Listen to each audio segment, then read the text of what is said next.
വർഷങ്ങൾക്ക് മുമ്പ് tribal communities മാത്രം ഉണ്ടായിരുന്ന ഒരു കൊടും കാട്. ഇവിടത്തെ മണ്ണിന്റെ ഗുണവും കാലാവസ്ഥയും 19-ാം നൂറ്റാണ്ടിൽ ബ്രിട്ടീഷുകാരെ ഇവിടെ എത്തിച്ചു. കോഫി എസ്റ്റേറ്റും ടീ പ്ലാന്റേഷനും ഒക്കെ അവരിവിടെ തുടങ്ങി. ആനയും പുലിയും കടുവയും കരടിയും ഒക്കെ ഉള്ള ഒരു തിക്ക് ഫോറസ്റ്റ്. ആതിരപ്പള്ളിക്കും പറമ്പിക്കുളത്തിനും തൊട്ടടുത്താണെങ്കിലും പ്രോപ്പർ റോഡൊന്നും അങ്ങോട്ടേക്കില്ല. പാവങ്ങളുടെ ഊട്ടി എന്നറിയപ്പെടുന്ന പാലക്കാടിന്റെ സ്വന്തം നെല്ലിയാമ്പതിയിലേക്കാണ് നമ്മുടെ ഇന്നത്തെ യാത്ര. HP യമഹയായി കൊളാബറേറ്റ് ചെയ്ത് FGS വേർഷൻ 4-ലായിരുന്നു നെല്ലിയാമ്പതി റൈഡ്. നെന്മാറയുടെ കേരള തനിമ അത് കണ്ടറിയേണ്ട ഒന്ന് തന്നെയാണ്.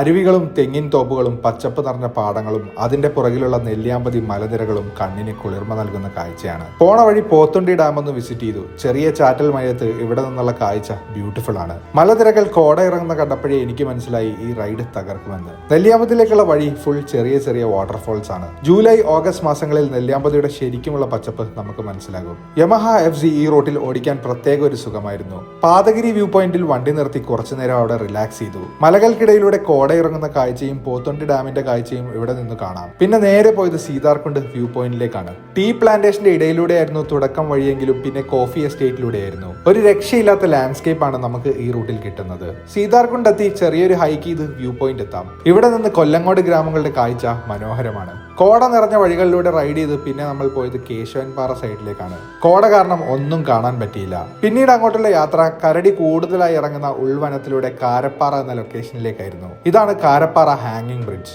ഇത് ക്രോസ് ചെയ്ത് കഴിഞ്ഞാൽ റെസ്ട്രിക്റ്റഡ് ഫോറസ്റ്റ് ആണ്. ട്രൈബൽസ് മാത്രമേ അലൗഡ് ഉള്ളൂ. വെറും 5 കിലോമീറ്ററിൽ പറമ്പിക്കുളത്തേക്ക് ഇവിടെ നിന്നെത്താം. റോഡ് വഴി പോകാനാണെങ്കിൽ 110 കിലോമീറ്ററും. അതുപോലെ തന്നെ ആതിരപ്പള്ളി വാട്ടർഫോൾസിലേക്കും വെറും 15 കിലോമീറ്റർ മാത്രമേ ഉള്ളൂ. ഇവിടെ നിന്ന് തൊട്ടടുത്ത് തന്നെയാണ് കാരപ്പാറ വാട്ടർഫോൾസും. തിരിച്ചുള്ള യാത്ര കൊല്ലങ്ങോടിന്റെ ഭംഗിയൊക്കെ എക്സ്പ്ലോർ ചെയ്തായിരുന്നു. ഒറ്റ ദിവസം കൊണ്ട് കുറച്ചധികം സ്ഥലങ്ങൾ ഈ യാത്രയിൽ എക്സ്പ്ലോർ ചെയ്യാൻ കഴിഞ്ഞു. FGS വേർഷൻ 4 പേഴ്സണലി എനിക്ക് ഇഷ്ടപ്പെട്ടു. സസ്പെൻഷൻ സീറ്റ് ഒക്കെ കൊള്ളാം. കംഫർട്ടബിൾ വണ്ടിയാണ്. വെറും 500 രൂപ മാത്രമാണ് പെട്രോൾ അടിച്ചത്. Around 65 kilometre per litre mileage ഒക്കെ കിട്ടുന്നുണ്ട്. ഡെയിലി യൂസിനും ചെറിയ ടൂറിങ്ങിനും ഒക്കെ പ്രാക്ടിക്കലാണ് Yamaha FGS version 4. HP Yamaha Nenmara ഷോറൂമിൽ നിന്നാണ് വണ്ടി നമുക്ക് തന്നത്. 10 years വാറന്റിയും സ്പെഷ്യൽ ഡിസ്കൗണ്ട് ഓഫറും HP യമഹയിൽ റൈറ്റ് നൗ അവൈലബിൾ ആണ്. For enquiries contact HP Yamaha.